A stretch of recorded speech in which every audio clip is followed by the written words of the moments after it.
Bonjour, j'aimerais aujourd'hui m'adresser aux parents d'enfants atypiques. Alors que vous ayez un diagnostic ou pas, que vous vous doutiez ou pas, si effectivement à la maison c'est compliqué, qu'il y a des crises émotionnelles, beaucoup d'opposition ou beaucoup de difficultés dans certains domaines, à l'école, etc., c'est à vous que je m'adresse. Il y a des solutions. Donc effectivement, vous commencez sans doute déjà à vous intéresser, à vous former, etc. Eh bien tout ça, ce sont des graines qui vont germer au fur et à mesure. Vous faites très bien, car effectivement, eh bien c'est en vous informant par rapport au développement de l'enfant, en comprenant de la manière dont il évolue et dans la manière dont il fonctionne, parce que chaque enfant est différent, eh bien c'est ça qui va vous aider dans l'acceptation de votre enfant. Parce que finalement, eh bien maintenant, on sait qu'il y a des choses à mettre en place quand on a un enfant atypique. Il y a deux choses essentiellement. C'est des habiletés de communication différentes qui serviraient dans un sens à tous les enfants, bien entendu, mais où on n'a pas le choix en tant que parent d'enfants atypiques, quelque part, si on veut que ça se passe bien.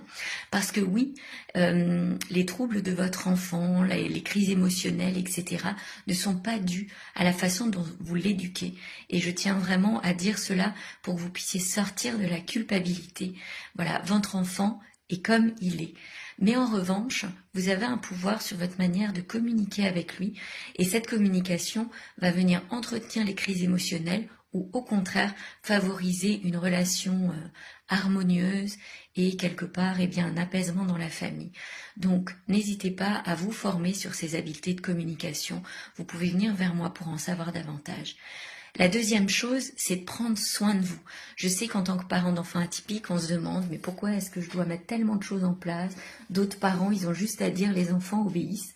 Bon, je tiens à dire que souvent c'est pas si simple, mais c'est un peu l'impression qu'on peut avoir vu de l'extérieur. Mais effectivement, nos enfants atypiques nous demandent de nous poser des questions. Mais dites-vous que sur le long terme, ça peut être un beau cadeau. Et effectivement, prenez soin de vous aussi, de votre état émotionnel. C'est comme ça que, effectivement, l'hypnose peut aider. C'est par rapport à l'état émotionnel et de l'enfant et des parents. Donc n'hésitez pas à faire de l'hypnose ou d'autres modes de soutien émotionnel pour pouvoir effectivement relâcher cette culpabilité, parler, voir qu'effectivement vous n'êtes pas seul et prendre du temps pour vous pour ensuite pouvoir mettre des choses en place dans la famille.